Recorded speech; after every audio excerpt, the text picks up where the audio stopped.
You're listening to an Airwave Media Podcast. Ben Franklin's World is a production of the Omohundro Institute and is sponsored by the Colonial Williamsburg Foundation.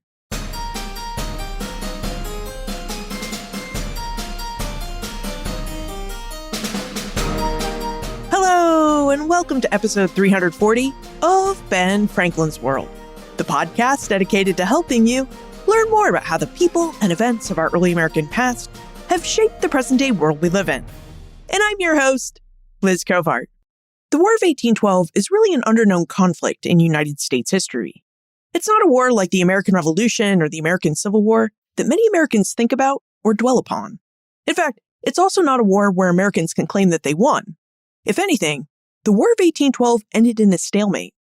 Nicholas Guyot, a professor of North American history at the University of Cambridge, joins us to investigate the War of 1812 and the experiences of American prisoners of war. Specifically, Nick will use details from his book, The Hated Cage, an American tragedy in Britain's most terrifying prison, to take us inside Great Britain's Dartmoor prison and the experiences of the American sailors who were held there. Now, during our exploration of Dartmoor prison, Nick reveals a brief history of the War of 1812 and its causes, the history of Dartmoor prison and why it was thought to be an ideal place to house Great Britain's prisoners of war, and details about how American POWs experienced life inside Dartmoor prison until the prison was evacuated in July 1815. But first, did you know that you can support this podcast and receive a bonus episode each month? It's true. Ben Franklin's World has a subscription program where for $5.99 per month or $60 per year, you can help support this podcast and receive ad-free versions of each new episode and a monthly bonus episode. A subscription to Ben Franklin's World also makes a great gift for all the history lovers in your life. So for more information about the Ben Franklin's World subscription program and how to become a subscriber, visit benfranklinsworld.com/subscribe. That's benfranklinsworld.com/subscribe. All right, are you ready to explore the War of 1812 and the experiences of American prisoners of war?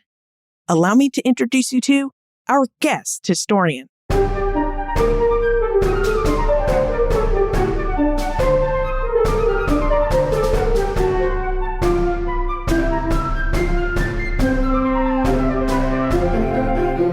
Joining us is a professor of North American history at the University of Cambridge and a fellow of Jesus College. He's the author of numerous articles and books, including Bind Us Apart, How Enlightened Americans Invented Segregation, which we explored in episode 96, and, most recently, The Hated Cage, an American tragedy in Britain's most terrifying prison. Welcome back to Ben Franklin's World, Nicholas Guyot. Hi, it's so great to be with you again. So Nicholas's book, The Hated Cage, tells the relatively unknown story of American prisoners of war who were captured during the War of 1812 and held at Dartmoor Prison, which is a prison located in a really remote region of southwestern England. Nick, I know we're keen to get into the story of American POWs at Dartmoor Prison, but I wonder if we could actually start with the War of 1812. Would you help jog our memories and remind us of what this war was about, when it took place, and who were the participants in this war? The War of 1812 is such a fascinating, and I think still relatively unknown or underknown conflict in American history. And I think one of the reasons that we know relatively little about it, or it doesn't have that same kind of traction as the Revolutionary War or the Civil War, is it's a bit more of a stalemate for the United States. And there are some aspects of it which are kind of quite embarrassing for the young republic. And there are other elements of it which, to us today, perhaps we wouldn't look back on with the same kind of pride that people did in the moment. So the easiest way for me to describe it would be there are sort of three parts of it. There's a territorial part of it, and that part in particular involves the efforts of Americans in the West, especially what was then the Northwest Territory, the Indiana Territory, so what's now the Midwest, to try to overcome indigenous resistance to U.S. expansion. And that process ended up being part of the War of 1812 because Britain was helping various Indian nations. So there was that kind of rumbling, ongoing conflict up there in the Northwest, which is the territorial part in that bit of North America. Then there was also an effort to try and take Canada. So a lot of fighting in Canada and around the Great Lakes. That was on the part of the US, keen to see if the Canadians could be persuaded to realize the US was the way to go. Not the first or the last time in American history the US would imagine Canada might want to come into the United States. And then the other phase of the war, and perhaps the one that really gets the war started, although interestingly, the one that goes missing in the eventual treaty that ends the war, is the war at sea with Britain. And to cut a long story short, at the end of the American Revolution, the British continued the practice that they'd used throughout the 18th century, which is when they found a ship containing English-speaking white people, they would effectively take some of those white sailors onto their own vessels and put them in the Royal Navy. Now, before 1776, that was fine. Well, it wasn't fine. But, that was legal because the North American colonies were part of Britain. After 1783, it was definitely not the way to go, but it kept happening. So in effect, the Royal Navy's determination to try and undermine American neutrality and the rights of American sailors at sea formed the kind of third motive or the third terrain of the War of 1812. So in effect, when people describe it as the Second War of American Independence, there is some truth to that. But it was also a war to consolidate and expand American territorial control against indigenous people. And that was a really, really important war. And that's probably the bit that the US ended up doing best on, which again is the reason that perhaps we look back on the war now with different feelings than people had at the time about that process. You mentioned that there are really two things going on with this war with Great Britain at sea. That one, the United States was trying to be neutral, and two, that the British Navy was impressing American sailors into the British Navy. So Nick, what is the wider context for this? What was going on with the British Navy that they needed American sailors in its ranks? And why did the Americans seek neutrality? What was going on in the world that the United States really just didn't want to be a part of? Well, let me take those questions in reverse. I think neutrality is such an interesting subject. Because, if you look at Washington's farewell address in 1796, Washington's like, no entangling alliances. Sometimes when we hear about that farewell address, we kind of think it's a blueprint for isolationism. Like, the US isn't going to need to bother with Europe. It can just do its own thing in North America. Well, actually, what Washington was saying, and what most of the founding generation believed, is that America should be deeply engaged with Europe commercially, but not politically. And in a strange kind of way, all the wars in Europe followed the French Revolution. So Europe is basically at war from 1793, 94, all the way through until 1815. That 20-year period of war in Europe is really good news for the United States. Now, that may sound weird, but let me explain. It's good news because all of the agriculture in Europe is getting disrupted. Huge numbers of people that might be growing food or catching fish are actually fighting each other. So the fish and the crops that come from North America are incredibly useful and valuable to people in Europe. So from America's commercial perspective, being neutral does not mean being isolated from Europe. But think about the bad guys, well, depending on whether you're Jefferson or Hamilton, maybe the bad guy of Britain and France is hard to determine. Let's call them the protagonists, the British and the French. They don't like the idea that Americans might trade freely with both sides. So to cut a long story short, there's a variety of ways in which the British try and prevent the Americans from trading with the French, and the French try and prevent the Americans from trading with the British. So that's one of the tensions surrounding this idea of independence at sea for the United States. The US has this vision of neutrality that's commercial, but actually in many ways it's really advantageous to the US and it's rooted in European war. The European powers don't want the other side to get any advantage from trading with the US. Now, on the subject of impressment, think about the Royal Navy as this gigantic 150,000 man strong fighting force that bestrides the oceans of the world, but it needs more people, particularly at a time of war. And not just anyone. I don't know about your sailing skills, Liz, but I can tell you I'd be a pretty crappy sailor. They wouldn't want me. So if I were hanging out at a pub in Boston or whatever, I wouldn't be getting clubbed. Or they'd be like, he doesn't know what he's doing. The place to impress people isn't in the tavern usually, it's at sea. Because when you stop a ship at sea, you can be pretty sure that the men who are on it are going to know how to sail a ship. So the Royal Navy is constantly looking for new men. Now, to be fair to the British, and you could probably tell I am British, so I hope I'm not too biased here, there were actually a ton of Brits on American ships. So Brits and Irishmen who had effectively chosen to sail on American merchant ships. And nationality in sailors is kind of a tricky subject anyway. Figuring out whether or not a sailor is American or British was not always very easy. So the Royal Navy basically didn't spend much time checking the paperwork. They would just grab the men that they needed. because they could, because they had the power. The US had a really puny navy. Britain had a massive navy. So in effect, power on the British side is what made impressment possible. But politically, all of this resentment pressure is building back at home in the United States to do something about the outrage of impressment. So that's why it becomes one of the banner causes of the war when it breaks out in June of 1812. This story of neutrality, where the United States tried to stay clear of committing to either England or France during the Napoleonic Wars, that's something we talk about if and when we ever talk about the War of 1812. British impressment of American sailors is also something we talk about here in the United States when we discuss the War of 1812. But Nick, you also mentioned a third cause. You mentioned that the War of 1812 was also about the American dispossession of Native Americans from their homelands, all in an attempt to assert more American control over sovereign Native nations and to clear the pathway for American expansion west. And that's a story, Nick, that we don't tend to talk about when we talk about the War of 1812. Although it is a story that we're increasingly starting to see in the new history books that are coming out about the War of 1812 and this period of early American expansion. It's an absolutely critical part of the war. And as you say, it's one that until fairly recently has been less noticed by historians. Although, Liz, I should say at the time, it was very visible to white Americans who were absolutely delighted by what was going on. In essence, during the period after 1789, so when the federal government gets going, there is a low-level war for the American Northwest.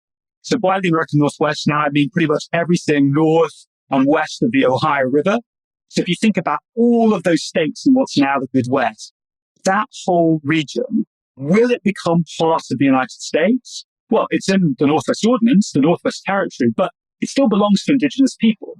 So from 1789 onwards, there's a concerted effort by the federal government, by settlers, by state governments, by territorial governors to try to grab more and more and more of that land. Clearly, indigenous people are upset about this.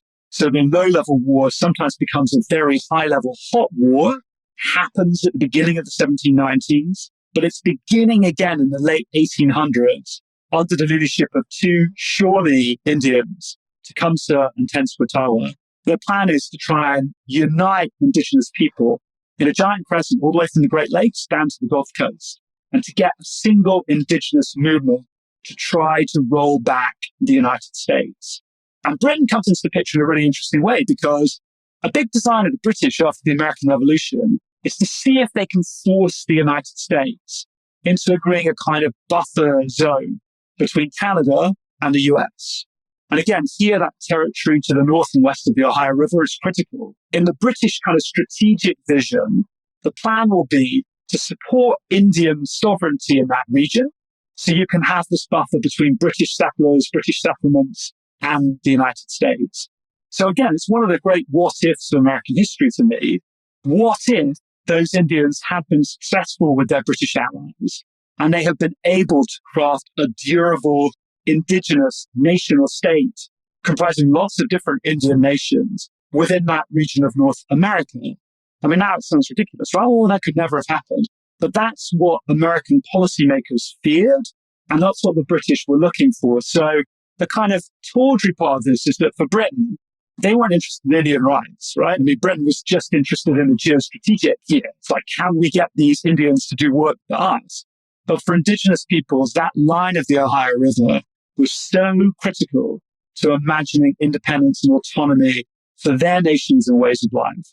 And the War of 1812 is the moment where, for that region, that possibility really did begin to close. So if we take another step back from these three causes of the War of 1812, what we can see is a war that really had two fronts. One front was on land and on the Great Lakes in North America, and the other front was really on the Atlantic Ocean. And combined, these two fronts would have led to all sorts of opportunities for the capture of prisoners of war. So Nick, would you talk to us about how prisoners were captured and what it would have been like to be a prisoner of war during the War of 1812? Yeah, I'm not sure there's ever a good time to be a prisoner of war. Although, let me back up there. So our sponsor, Benjamin Franklin, when he was talking about the American Revolution, he mentioned that once upon a time, when you captured people in a war, you would put them to death. So we're talking now about the medieval period and before. And then in the early modern period, you might capture people and enslave them.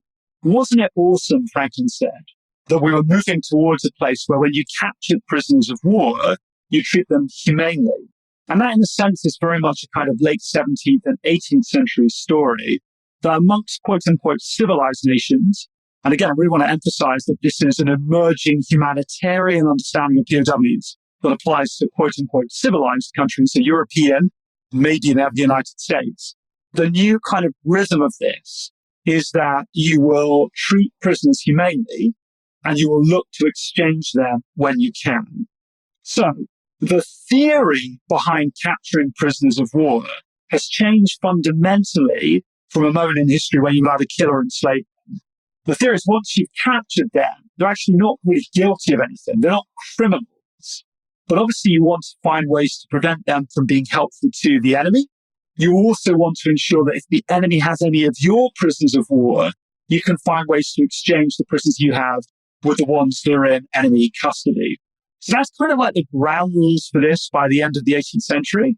But of course, like every great plan, once it meets reality, begins to fall to pieces. And during the Revolutionary War, there were some particularly notorious episodes of prison ships, for example, in New York City, which were incredibly squalid, where there were insanely high death rates for incarcerated Americans. So these are British prison ships in British-occupied New York during the Revolution. Like 40% fatality rates. So, and that was true too with some of the prison hulks off the south coast of Britain during the Napoleonic Wars. So again, there was this sense that there's a rhetoric of humanity and a way you should treat prisoners of war humanely. But then there were practices of incarceration which were actually totally undermining the rhetoric. So I think for Britain and the United States going into the War of 1812, the challenge is to try and find a way of making the rhetoric and the kind of facilities, the logistics, the reality of incarceration line up. And that was a big challenge. Yeah, it sounds like a big challenge. And speaking of this challenge, we've also spoken with historian Ken Miller, who's a historian who studied British POWs in American camps during the American Revolution. And during our conversation in episode 48, we of course talked a little bit about the prison ships in the Hudson River and how Americans had prison ships too. But we also talked about how Americans would set up these POW camps to move German and British prisoners of war so that they would be as far inland as possible. They did not want them near the water, so they settled them in places like Lancaster, Pennsylvania, and in the interior of Virginia to keep those prisoners not only out of the way, but also away from British naval raids. And during their stay in the interior of what is now the United States, these prisoners of war, they were sort of rented out or lent out to local farmers and families who needed their help running their farms and local businesses. Was this hiring out of prisoners and moving them away from battlefields something that still went on during the War of 1812? So originally, at least, the rhetoric, again, is that you shouldn't be kind of hiring people out or kind of exploiting their labor or whatever else. So the rhetoric surrounding this is that you should keep prisoners safe. You should put them in facilities where they will be healthy and they'll be well looked after. And you play the waiting game. Now, ideally, the way that war is supposed to work, you would hope or expect that because people are being captured on both sides, no one would actually be a prisoner of war for all that long, right? So the problem really begins to set in where you get situations in which one side is taking far more prisoners than the other. And here we come back to the Royal Navy. The Royal Navy was incredibly good at taking prisoners of war. Just because the Royal Navy was so big and bad, they went around pretty much capturing everyone and everything. So what that meant was that with France and also with the United States when the war began in 1812, Britain quickly ended up with a surplus of US prisoners. So in the British prison facilities, you tended to have far more Americans than you have British prisoners in the American facilities.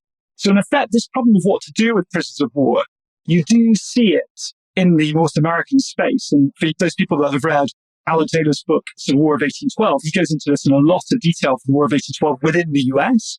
But the real action for me is happening in Britain, because that's where you've got literally tens of thousands of prisoners building up. And those guys can't easily be exchanged because the Americans or the French just don't have enough prisoners to exchange them. So then you start getting into this very unnerving problem of having indefinite prisoners of war who may not end up being freed until the war ends. prisons. Well, if you're captured by the British and you're French in 1804 and you're still in captivity in 1814, I mean, that really sucks. And some of those guys end up in the prison I write about in Dartmoor.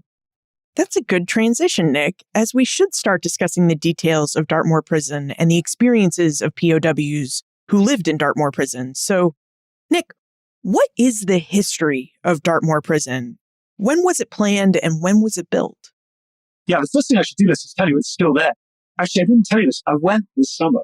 So I got to tour the prison, which is still a prison, incredibly. And it's a story I get into a bit in the book. But it was a real kind of thrill or weird or something, actually, to be inside the working prison when I was there back in July of this year, in 2022. I didn't have a chance to visit it because of COVID before I published the book. But now having seen it, really have a sense of just how impressive it is, kind of up close, kind of terrifying it would be to be a prisoner there. If any of your listeners have been to the southwest of England, Dartmoor is about 15 miles north of Plymouth. So it's both in the middle of nowhere, but it's also like really close to Plymouth. I mean, it's only 15 miles, a day's march from Plymouth. So it's kind of the perfect place to put a prison because it was close to the major Royal Navy station at Plymouth.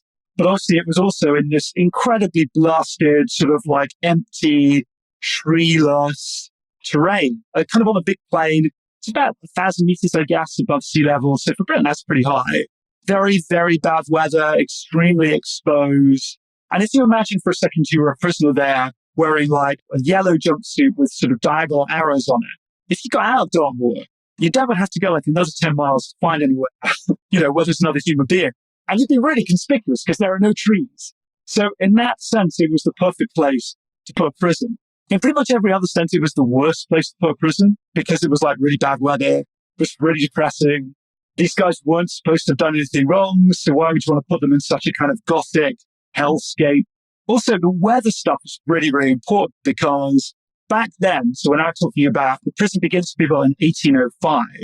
The theory of prisons is that you basically need air to circulate. So what you want to do is not have any windows. You just want basically big gaps in the walls high up to let air come in. What that meant was all prisons in Britain were insanely cold. Dartmoor, though, was spectacularly cold. And there's so much rain and snow that enough can come through one of these windows to make it feel like it's raining indoors. So for that reason, it was a terrible place to build a prison. But the reason it came into being was partly because Britain really needed what they called a land prison, because they had so many prisoners coming from the French wars in 1805 that they just couldn't put all of them on the prison hulks anymore. The hulks are old decommissioned naval ships, basically used as prison ships, and they were overflowing, they were unsanitary. So there was a kind of need for a land prison. But the other reason Dartmoor happened is because the guy who came up with the idea, a guy called Thomas Turret, was a big friend of the Prince of Wales. So the guy who was about to be Prince Regent, the future King George IV. And I get into in the book how crazy the story is of the relationship between this Turret guy, kind of courtier of the future King George IV, and George IV himself. George basically owned all of this land in Cornwall. The Prince of Wales still owns that land. It's called the Duchy of Cornwall. So partly to give his friend Turret something to do, he allowed him to have a peppercorn lease on this massive patch of land that the prison could get built upon. So it was partly a kind of location thing, partly the kind of strategic need in the world at that point, given the way the war was going, and also partly a bit of old-fashioned graft and corruption, which meant that Dartmoor ended up being built where it was. It started in 1805, and it welcomed its first prisoners through the doors in May of 1809. While you were describing Dartmoor, my mind was busy creating images of what you were describing. So I have this image in my mind of a big stone monstrosity that was cold, very cold at times, damp and dank. I'm not sure what the flooring was made of, but I have to imagine that it was wood or dirt flooring.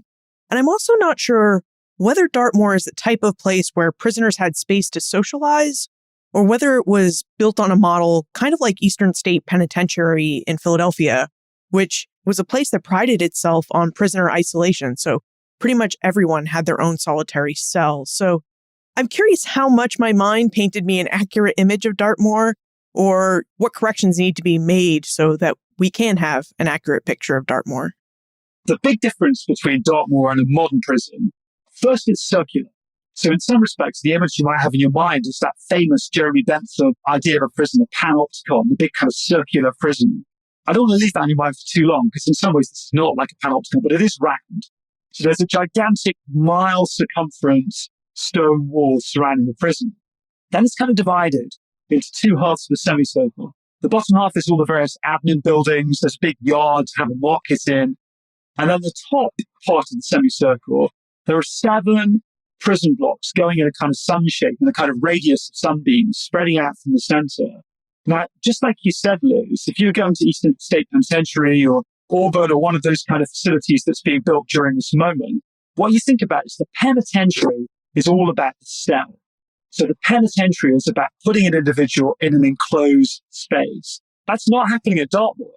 In fact, each one of these 7 prison buildings has 3 open floors.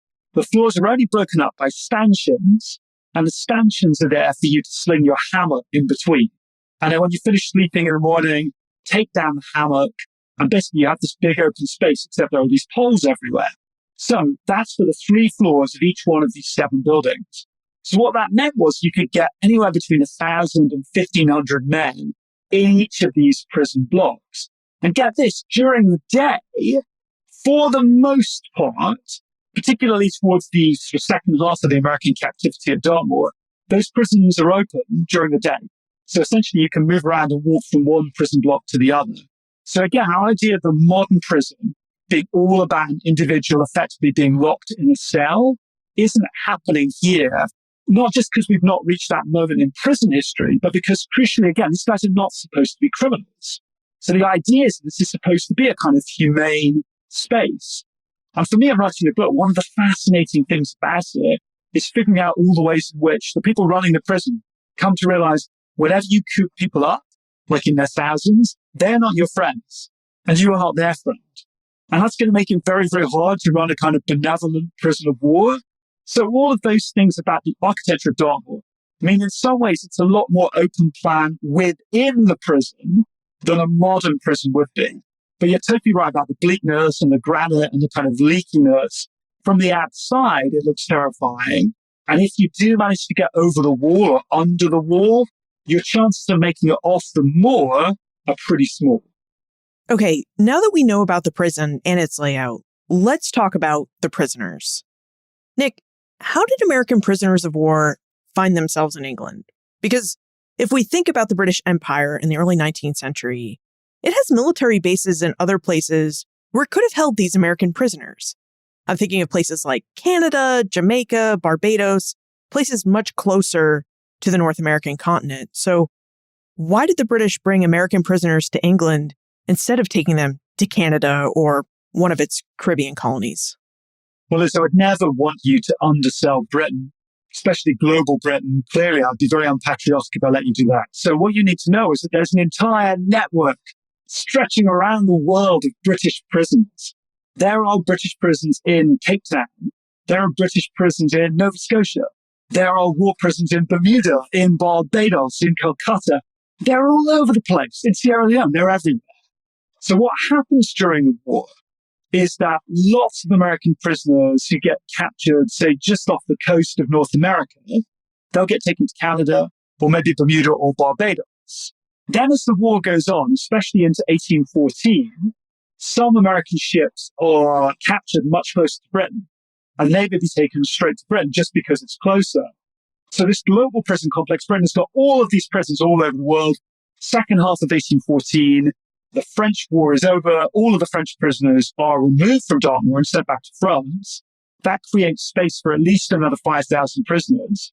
And British officials make the decision that it'd be better to concentrate all the American prisoners from around the world in Dartmoor, partly because it's cheaper for them to maintain a prison in Britain than it is for them to have lots and lots of provisioning and supplying going on of prisons in South Asia and South Africa and wherever else.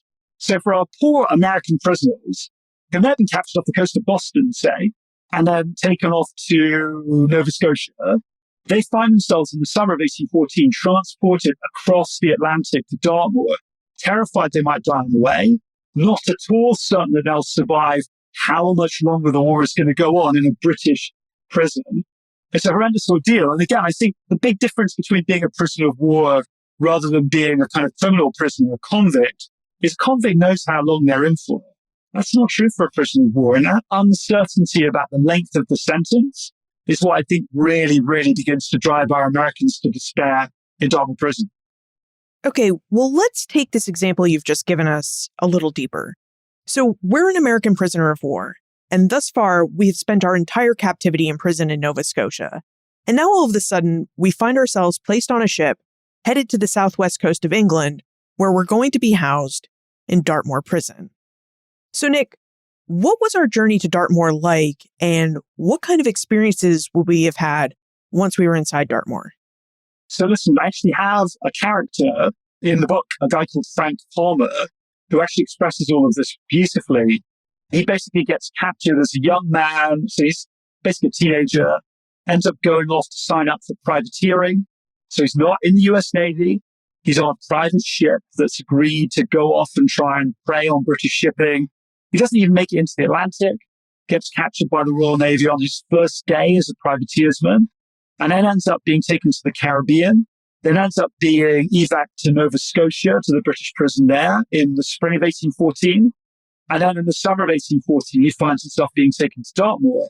And we know a lot about Frank Palmer because he left behind a diary. And the sources for this project are really interesting because lots of people wrote about their experience at Dartmoor many years later. Just a handful of prisoners wrote about their experience in the prisons. They had ink, they had some kind of pen, and they had paper. And this guy, Frank Palmer, is one of them. And he actually is a really great guide to that sense of astonishment, bewilderment, and despair that accompanied the news that he was going to be moved back to Britain. He said, look, I'm in North America. Like, that's where I'm from. I'm in a British prison. Why on earth would you want to move me to Britain? When he gets to Dartmoor, that sense of hope constantly being crushed. So almost like hope is a drug, which you don't want to take too much of because coming down from it is so terrible. He writes about all of that stuff very plainly, but also very, very powerfully. So he became one of the kind of main sailors I wrote about in the book because we've got such an immediate access to what nightmarish time he had. His experience is very clear in what he's written. So what else did Palmer have to say about his time in Dartmoor, other than it was both horrific and hopeless? Did he talk about anything else when he was writing about his experiences? The prisoners who wrote about their experiences in journals at the time tended to dwell upon the privations, the boredom, the uncertainty, and again, that sort of difficult cocktail of hope and hopelessness, that sort of shuffling between believing the war might be about to end and being crushed by the fact that it wasn't ending. And I should say that although newspapers were banned in Dartmoor, for a variety of reasons, they got smuggled in, partly because people who were brought to the prison as new prisoners would very often either have them or would just have read a newspaper before they came in. And there was an incredible shift in the prison population after the French are released in May of 1814. The next 6 months, basically 5,000 Americans, no, it's close to 5,500 come to the prison. So you go from having 1,000 Americans in a prison register to having nearly 6,500 by the start of 1815. So there are lots of new arrivals bringing lots of information about what's going on outside Dartmoor. And many of those rumors are about war. It's like, well, look, Baltimore didn't fall, or Washington didn't fall, or, oh dear, they burned Washington. So all of these things are being kind of passed around like a game of telephone in the prison. And again, despair or hope are kind of zigzagging their way through the different prison blocks. So that sense of boredom, that sense of hopelessness, and also fear about what might happen to you is very much there in the accounts of the men who wrote journals contemporaneously. What's interesting, I think, is that those people that wrote memoirs much later, 10, 20, or 30 years after what happened, tended to be a bit more romanticized. So they tended to focus on all the amazing stuff going on in Dartmoor. And again, we can get into this if you like. But, the fact that there was a library there, or the fact that you could get dance lessons, or the fact that there was a baseball team. Okay, don't kill me, but I think it was a baseball team. I know this is the most controversial thing you can ever talk about in the history of baseball. Or the fact that there were theatrical performances, right? So these were the kinds of things that tended to make it into the memoirs published later. Now, my view is that both of those are true. It was an incredibly boring, desperate, depressing, hopeless place. And there was also quite a lot to do. But it's interesting as a historian to think about how the sources emphasize those two elements of being there so differently based on the proximity of the historical account. So if you were in the moment, you didn't tend to talk about the great Shakespeare play you went to see last night. And if people mentioned it, they just didn't seem too jazzed by it. Whereas 20 years later, they're like, whoa, that performance of Othello was amazing. That's some really great insight. When you're a historian, you really try to get information from all sides of a story or an event. And it sounds like, Nick, that you found that you had these memories from the prison that were written in these memoirs 20 or 30 years after the war. And you also have these in-the-moment accounts of what was going on during a prisoner's stay in Dartmoor.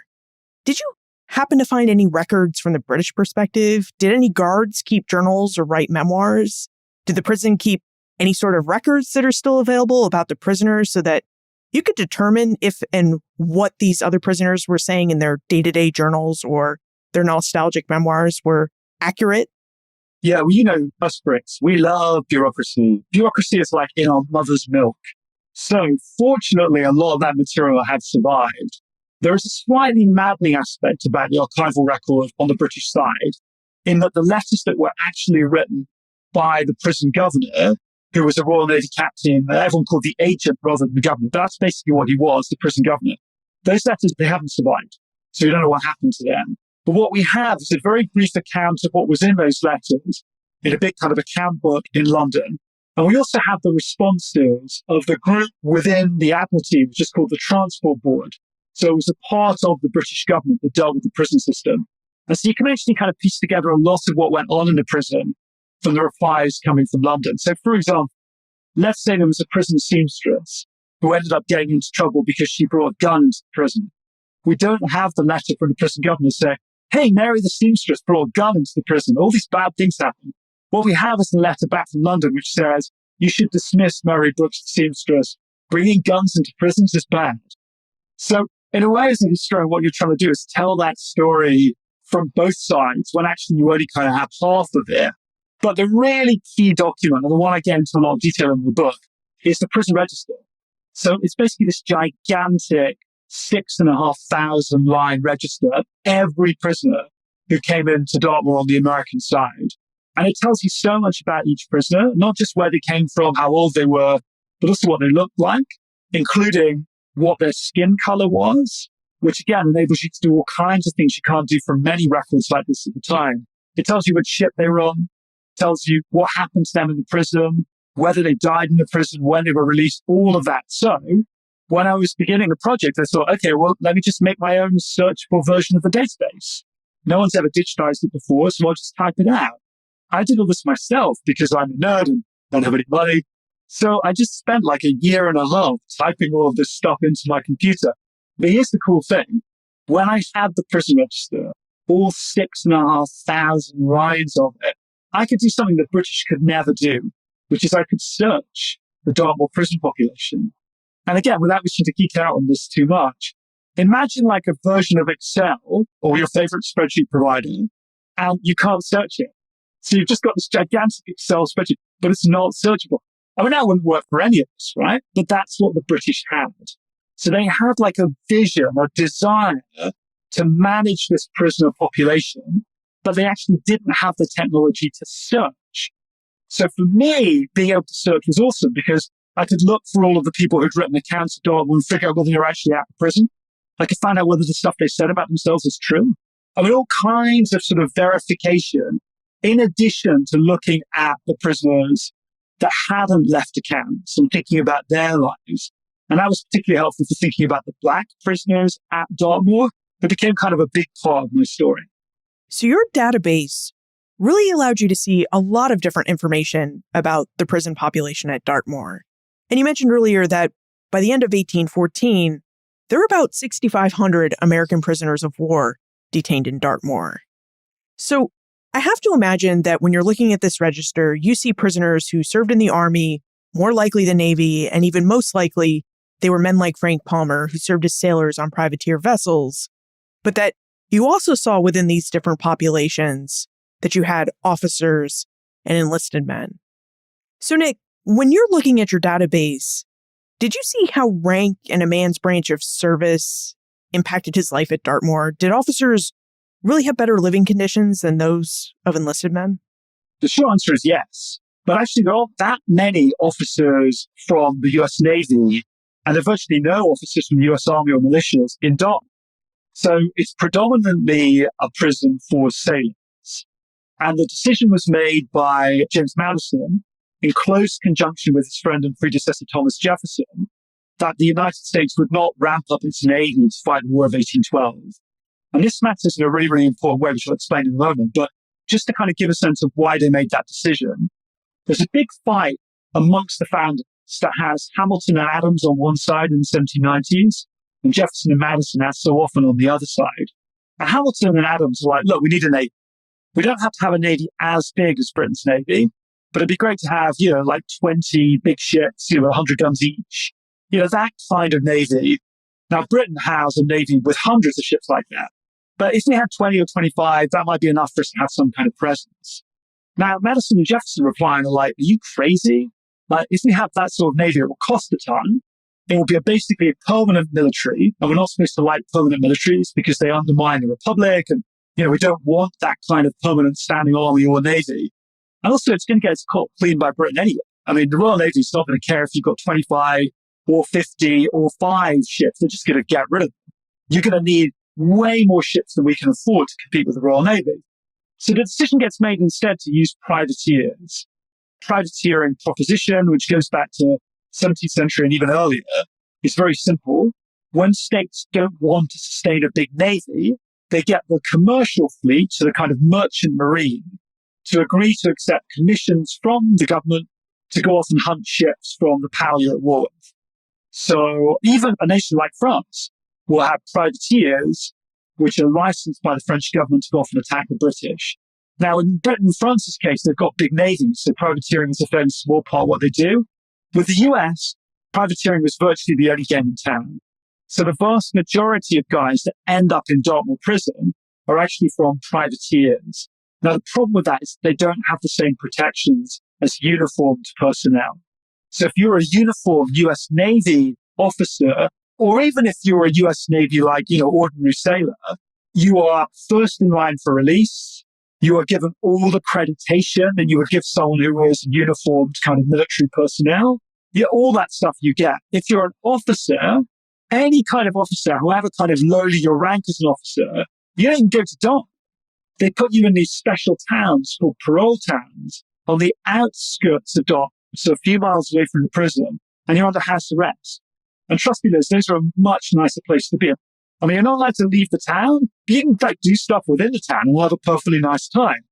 Now, on the privateers, only the captain, and sometimes not even the captain, would get to go to that cushy parole town option. Everyone else is lobbed into the prison. So actually, in a very real way, the US dependence on privateers exposed more of its fighting men to this kind of worse kind of imprisonment than if the United States decided to have a big navy. So, in the book, I understand why Jefferson and Madison went the way they did, but it was really bad news for the guys who were in harm's way because they didn't have the kind of basic protections you might expect you'd have if you're fighting a war for your country. So what are the other kinds of protections that you would get as an officer or an enlisted man in the U.S. Navy and you were captured as a POW, but your captured privateer companions would not have had access to? Here's one of the problems, right? So let's say for a second that you're an officer on a privateering vessel. You are used to, as an officer, keeping order at sea in a very strict way. So, sailing ships are not democracies. They are fierce autocracies. Although there is often a lot of camaraderie between the ordinary sailors. The problem is, when all of those guys get put in a prison, there is an acceptance that prison government will be democratic. So this is just a practice you see in French and British and in American prisons, that prisoners will elect their own prisoners' committees. They'll form their own ways of running the prison space, which are inclusive and democratic. Well, this creates big problems if you've been the guy on the privateer who has been beating people with sticks to tell them to work harder, and then you don't get elected to be on the prisoners' committee. So in fact, a lot of the tensions in Dartmoor were not just along racial lines, but were along these lines of authority which meant that the men who at sea had been in charge of privateering, in charge of their fellow sailors, now lost their command, in effect. And this created real tensions amongst Americans, which in some respects transcended the general hostility of the Americans to the British. So this, again, is what's so interesting, I think, about going into the prison space. You might expect that the daily reminders everywhere that you're at war with Britain and you're all Americans would bind everyone together very, very tightly. In fact, the American community frayed and fractured in all kinds of really fascinating ways to get you into this kind of deeper sense of what it meant to be an American. Well, what was most important to the identity of these guys? Is it they were from the US? Is it that they were ordinary sailors rather than officers? All those kinds of questions come into this in the prison space because the privateering system means the officers don't get to go somewhere else. Pretty much everyone is stuck in the same prison.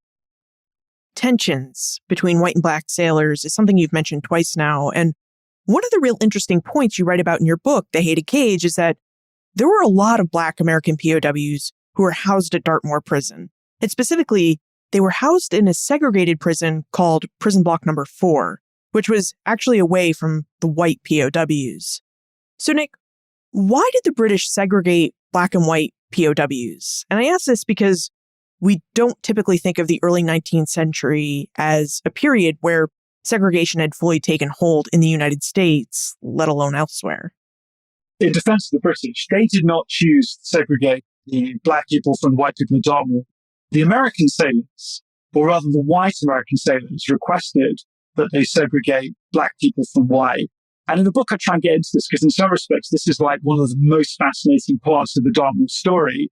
And a part I think has got real relevance thinking about race and coexistence back in the United States.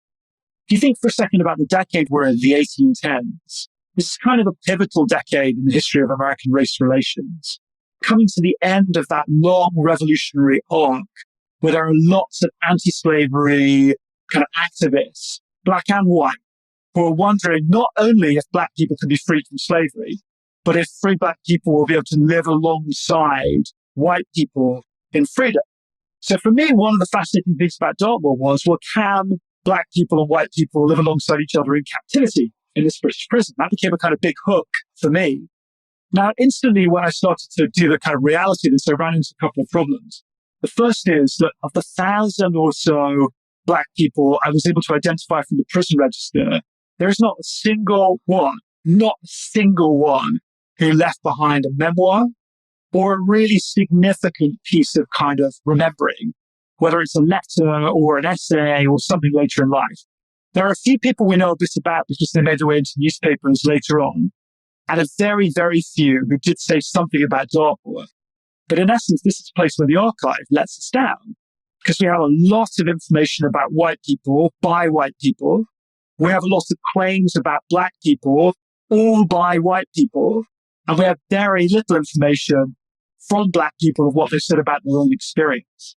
So partly I've tried to use all of the other sources to kind of cast a number of different lights on black experience to reconstruct what may actually have happened.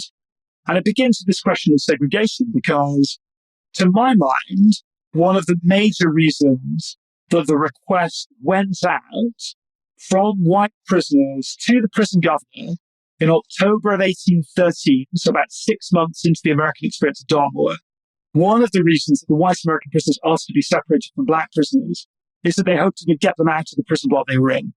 So effectively, they were in the worst prison block alongside some of the most miscreant of the French prisoners. And my surmise is that these white American prisoners tried to use race as a means to bolt their way out of this prison building. And in fact, it failed horribly because what happened was the British just put the black prisoners on a different floor. So that was part of the problem. I think the other thing going on here, and again, to go back to what you said before about, how this might impact on what we think about with race back in the United States. The one thing that isn't happening in the United States in a major way in the 1810s is political power sharing between black and white people. We still have some black people voting, although in relatively small numbers in northern states. What we don't have is a kind of mixed race politics. Now, remember I said before that when prisoners arrive, they elect a prisoners committee, which is supposed to represent the prisoner population. Well, it's not hard to imagine that the 80 or so Black prisoners amongst around 700 total prisoners in October 1813 on the American side, those 70, 75, 80 Black prisoners may actually have wanted representation. So they may have wanted a seat on that prisoners' committee. And we know from other prisoners' committees that there were issues surrounding racial representation and the decisions reached by prisoners' committees when it came to different outcomes for people from different races. There are other prisons around the world, other British prisons. So we know that this problem of political power sharing across the colour line existed. So again, I can't tell you this because there's no evidence for the reason why the decision was made. You can't find the evidence for that in the archive, and nobody talks about it in their memoir. Say for one guy who says, well, the Black people were stealing, and we had to keep doing something about the fact they were stealing. Well, that really reinforces my sense this is about politics, because when someone steals, the prisoners' committee deals with it. What happens when those Black people want a seat on that prisoners' committee? That to me is the other reason that these white prisoners almost certainly asked for Black people to be moved elsewhere. So they're separated. The Black prisoners are on the top floor of prison 4 in the middle of the prison, surrounded by the most kind of outrageous and miscreant French prisoners. But after the French are released in May of 1814, all of prison block 4 becomes a Black prison.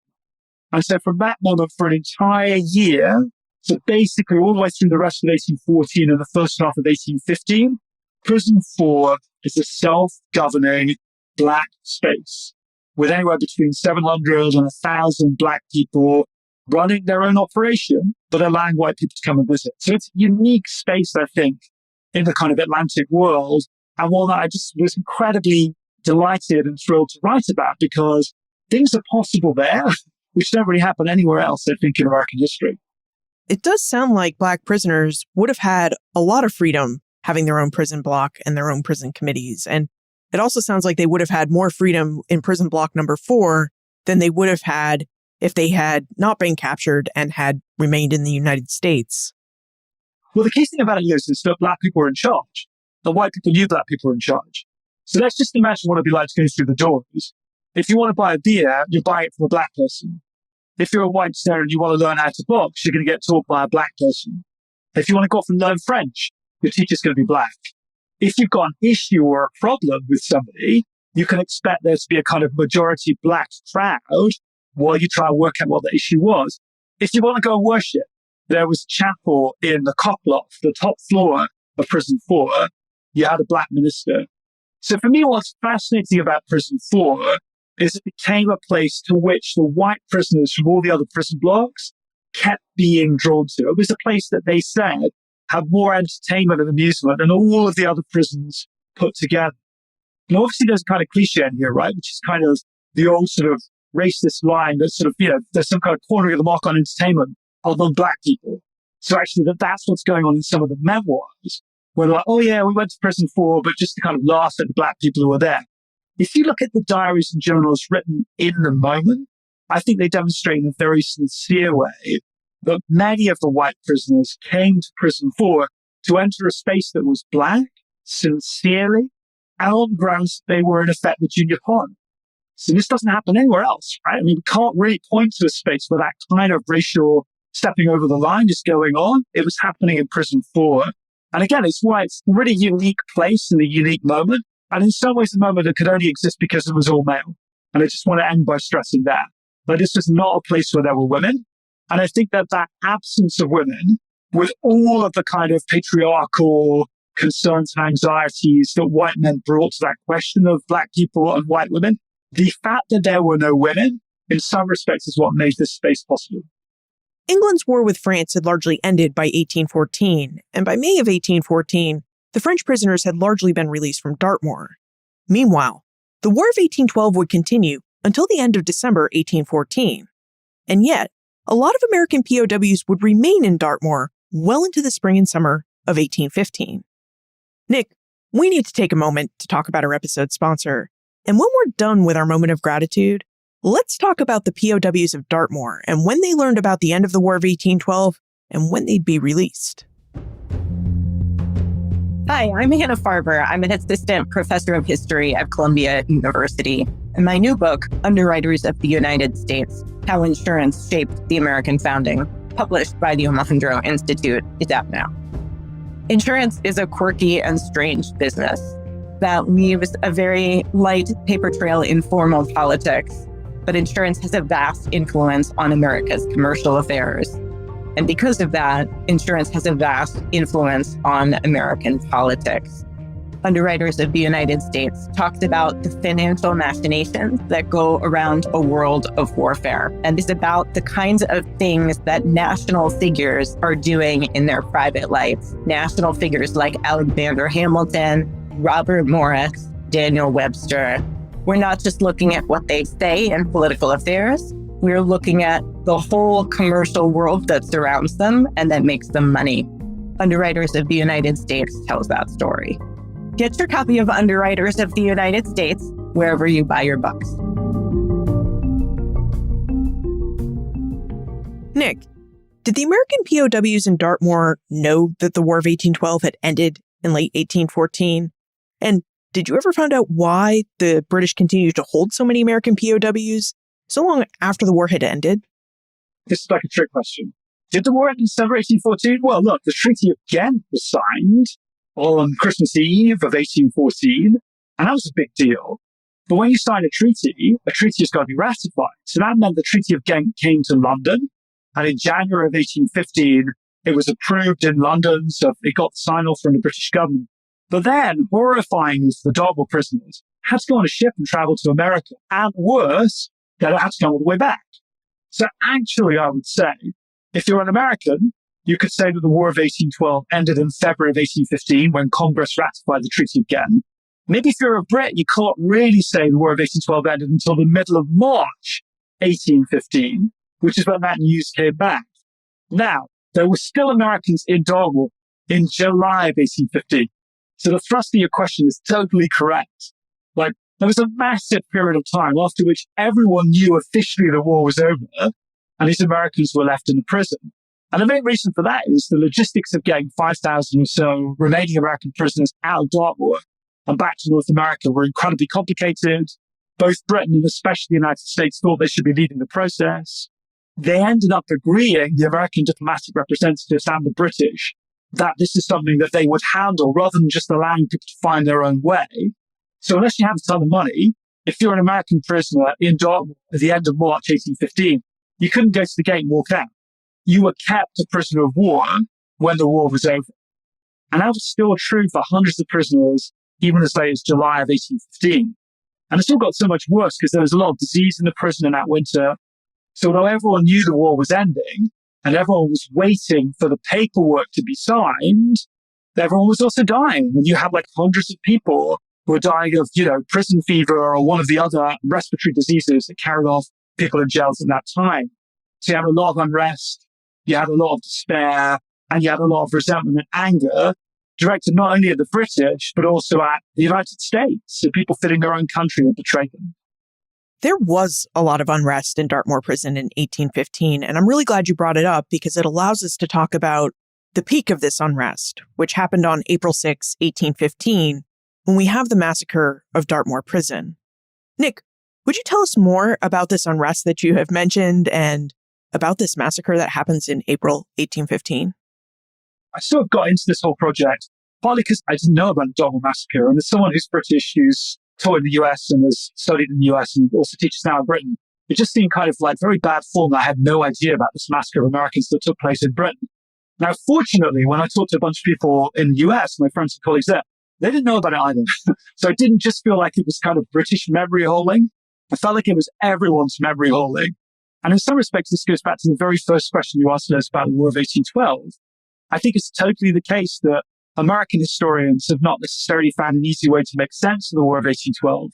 So some of its most iconic stories and episodes and tragedies are not really part of our popular memory because we can't do much with them. So to me, it raises lots of interesting questions about what history is, what we remember, what we don't. 6th of April, 1815.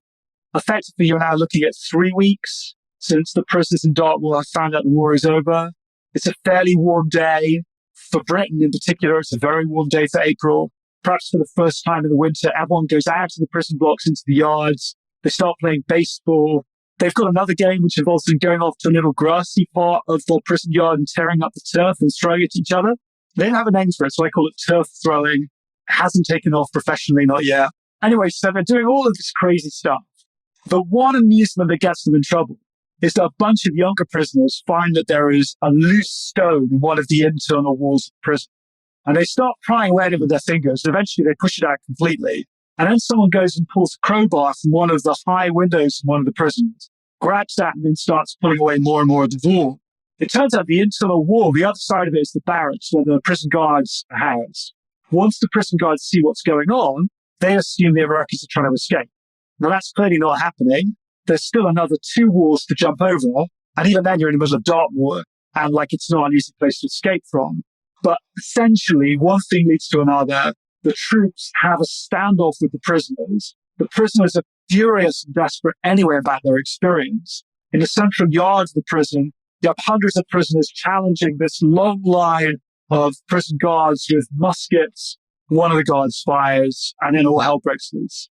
And for the next hour or so, you have effectively prisoners becoming sitting ducks, people that the prisoners feel they can shoot at will. 9 prisoners are killed, either immediately or as a result of the injuries they receive. And something like 3 or 4 dozen are pretty seriously wounded. I mean, they're losing limbs. And one of our prisoners goes into the prison block and writes down in his diary, this is the day that will be remembered forever. He says, it's as bad as the massacre in Boston in 1770. And Americans will always think about it in the same way. And instead, of course, the war is over. Neither side really wants to remember or do much about it. So both the Americans and the British governments decide they're just going to sweep it under the carpet. And to the amazement of the prisoners, almost nothing is done. There is no justice. Nobody goes to prison. Nobody is found guilty for the massacre. The troops who fire on the Americans, none of them is disciplined in the slightest. And the whole thing vanishes into history. Not even into history. It vanishes into obscurity. I can only imagine that whatever hopeful morale existed in Dartmoor prison must have ended with this massacre and having been shot at for over an hour, it sounds like, and having 9 friends killed and many more injured. Well, it was a chaotic process of evacuation going on. I mean, again, I get into it in the book, but one of the crazy things going on at this moment is Napoleon has managed to break out from his temporary prison on Elba and come back to Paris. So actually there's a new ramping up of the war with France. So one of the reasons it's so hard to evacuate the Americans back to North America is you can't get any ships, because all of the ships that you might otherwise hire to do the transport are actually transporting material and men over to France to go and fight Napoleon. So there's like a series of terrible bits of luck that made the massacre happen. But after April the 6th, there are a number of inquiries that go on. They're happening while Americans are being evac'd back to North America. So I think a lot of what's happening is happening in an age where if you leave and you're on the move, you don't know what's going on anyway. It's really hard to kind of keep anyone accountable because, it's really hard to know what's going on in an Atlantic world where news takes weeks to pass from place to place. And there's one other way in which our sailors are a particularly easy group to screw over. When they all come back to North America that summer, they're not going to form like a victims group and petition the government. They've got to go and work. So these guys are all getting back on ships and sailing to other places again within sometimes days, at most weeks of their return. So they're the kind of population that's not settled, they're itinerant. And that means they don't have the kind of grounding and traction to run the movement for justice you would require. I mean, they're the very worst population to be able to pull off what was required, which is something that could really have mobilized people consistently to march for justice. So they never get it. And again, the event is effectively memory hold, and not just for a year or 2 years. It's kind of memory hold for good. The only time Americans become very aware of it again is in the 1840s when a bunch of memoirs are published to coincide with the fact that tensions between Britain and the United States are rising again over Oregon and Texas. So when it becomes politically useful for the nation, as it were, to have some British bad guys, there is this brief moment where Dartmoor comes back. Before that moment, nothing. After that moment, very little. So I often tell people when I talk about the book, these are the last Americans to be killed in a war with Britain. In fact, they're the last people on either side to be killed in a war with Britain. You think about how important the process of Brits and Americans killing each other is So the sort of history you and I do this in this moment of American history in particular, like it's such a terrible but crucial story. These guys are the last, and because they're the last, they're kind of marooned by history. Nobody wants to know about them, but they don't know that. So they think they're going to be just as popular for historians as those guys in the Boston Massacre, and they were wrong. And again, I think this poses really interesting questions about what we remember and what we don't. So when did the last American POW leave Dartmoor Prison? The very beginning of August 1815. Pretty much the final guys to get out are almost all black. And this is partly because black sailors are extremely worried about being put on one of these evac vessels, not knowing its destination. So what they fear is that the American diplomat in London who's organizing the evacuation may send them to the south. And if they end up in Charleston or in Norfolk, say, then when they get off the ship, if they've got no money, which of course they haven't, they've got no way of traveling, they could be arrested by the city authorities as a pauper and sold into slavery. And in fact, this happens to one of the Americans who ends up being sold into slavery in Georgia. And I talk about his story in the book. So that's one reason the black people are the last to leave. Also, because they're desperate for money, they sell their release slots. So effectively, they pair up with white Americans who are captured after them, and they agree that those white Americans can claim to be them. And this, again, is what I found hilarious, right? Like it clearly says in the prison register that a particular prisoner is black, but actually they could still sell their name to another white American prisoner who would claim to be them on the way out. Because when you're leaving the prison, the British didn't care if you were white or black.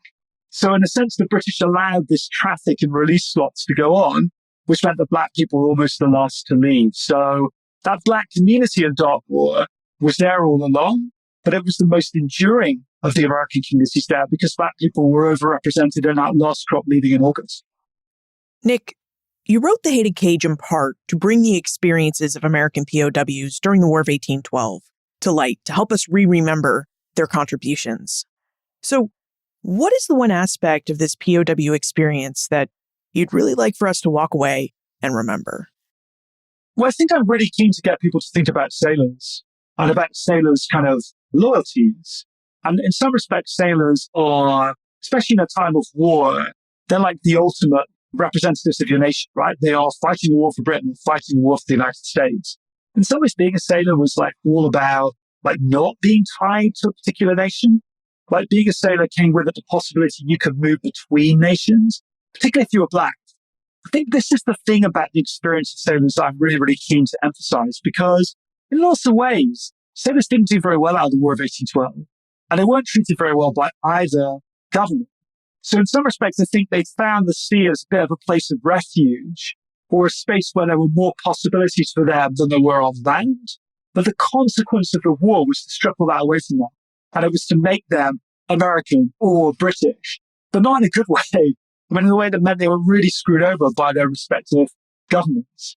So I do think there's a story here about nation or national identity. And I think it's a story about the power of the state. You know, Britain is a very powerful state, but still does an incredibly crappy job of running a prison system. The US is an emerging powerful state, but does a very, very crappy job of looking after the people it's sending into harm's way. So, I mean, certainly as someone who's writing in our current moment where the state is huge and patriotism is enormous and whatever else, it was interesting to me to look back at a time where neither of those things was really necessarily the case. Now we should jump into the time warp. This is a fun segment of the show where we ask you a hypothetical history question about what might have happened if something had occurred differently or if someone had acted differently.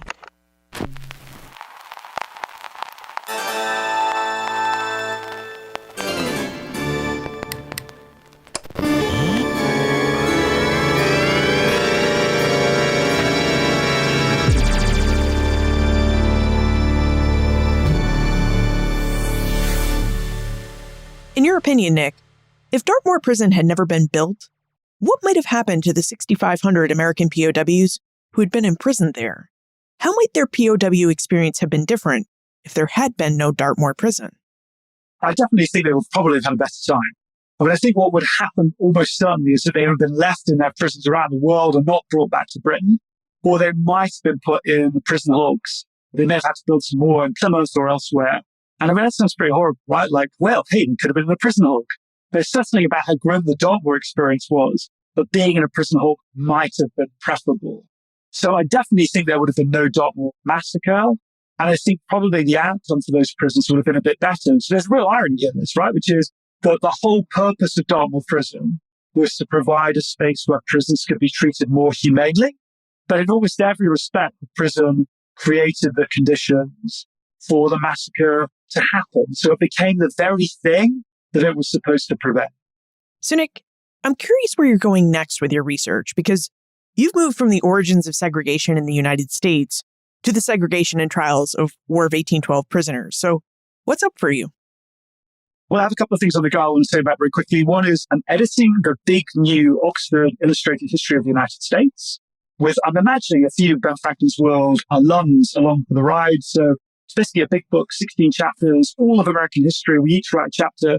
So you have people you might remember or know, like George Chaplin, and Bonner Sachs, Ari Kelman, all writing different chapters of this. And we're nearly done with that, and it should come out next year. And in addition to that, I'm writing a new book for Harvard with a friend of mine, Krista Dierkside of the University of Virginia, which is called Jefferson's Wharf, which is going to be the first book about Jefferson and slavery since the 1970s. Wow. It's really hard to believe that no one has written a book about Jefferson's views on slavery since the 1970s. Yeah, it's incredible. John Chester Miller wrote in a very, very different time, very much a denialist when it came to things like Sally Hemings, and actually had a line in the book which I can't wait to write about, which was, he said, if what's been claimed about Jefferson and Sally Hemings is true, then everything Jefferson stands for would become worthless. Now, that's clearly not true, but it was very interesting that in the 1970s, we had someone who seemed to be kind of prophesying a kind of cancel culture vision of Jefferson and slavery and Jefferson and Hemings. So one of the things we want to try and do is think, okay, well, why did we all end up having so much investment in the idea it was impossible that Jefferson could have been having a sexual relationship with an enslaved person? So in addition to thinking about the big politics side of stuff, we're also hoping to get into the kind of personal life of Jefferson as well. And yeah, I'm really excited by the project. There are so many stories in The Hated Cage that we just didn't get a chance to discuss today. Nick, do you have a preferred email or social media handle where we can reach out to you and ask questions? Well, you can always email me. Just Google my name. There aren't many Nicholas Guyets around. You'll find my Cambridge email address. You can look for me on Twitter, where I sometimes tweet about history or about general state of the world. Those are the two best ways to get hold of me. I would encourage you to get in touch if you want to ask anything. I would love to hear from you. Nicholas Guyet, thank you for taking us through the War of 1812 and for helping us better see and understand the experiences American sailors had during this war and their treatment as POWs. An absolute pleasure. Thank you so much, Liz, and thank you for all that you do. The War of 1812 had three causes. First, it was a war of expansion. The United States used the war to dispossess Native American peoples from their lands in the Old Northwest Territory to clear the way for national westward expansion. Second, along these national expansion lines, the United States also used the War of 1812 as an opportunity to annex British Canada to the new nation. And third, the War of 1812 was a war at sea. Americans sought a neutral trade with both Great Britain and France during the Napoleonic Wars. As such, the United States sent hundreds of merchant vessels to Europe laden with American farm produce and fish. Now, the British government did not like this double trade, so it ordered its navy to stop and raid many of these vessels. Using the Napoleonic War as a pretext, the British Royal Navy seized American ships, produce, and sailors. Now, these three goals or causes prompted the United States to declare war on Great Britain and on the indigenous peoples of the Old Northwest Territory. Once at war, American men were killed, wounded, and captured. For its part, Great Britain captured far more American soldiers and sailors than the United States captured British soldiers and sailors. So what was Great Britain to do with all of the American soldiers and sailors that it captured? One solution was to place them in Dartmoor Prison, a prison built in southwestern England with the idea that it would be a place to humanely house and care for prisoners that Britain took during the Napoleonic Wars and the War of 1812. Of course, as Nick related, Dartmoor was far from a humane place. Although intentions were good, the British built a cold, dank fortress that was prone to bad weather, disease, and squabbling among the prisoners. As Nick also mentioned, it was never a good time to be a prisoner of war.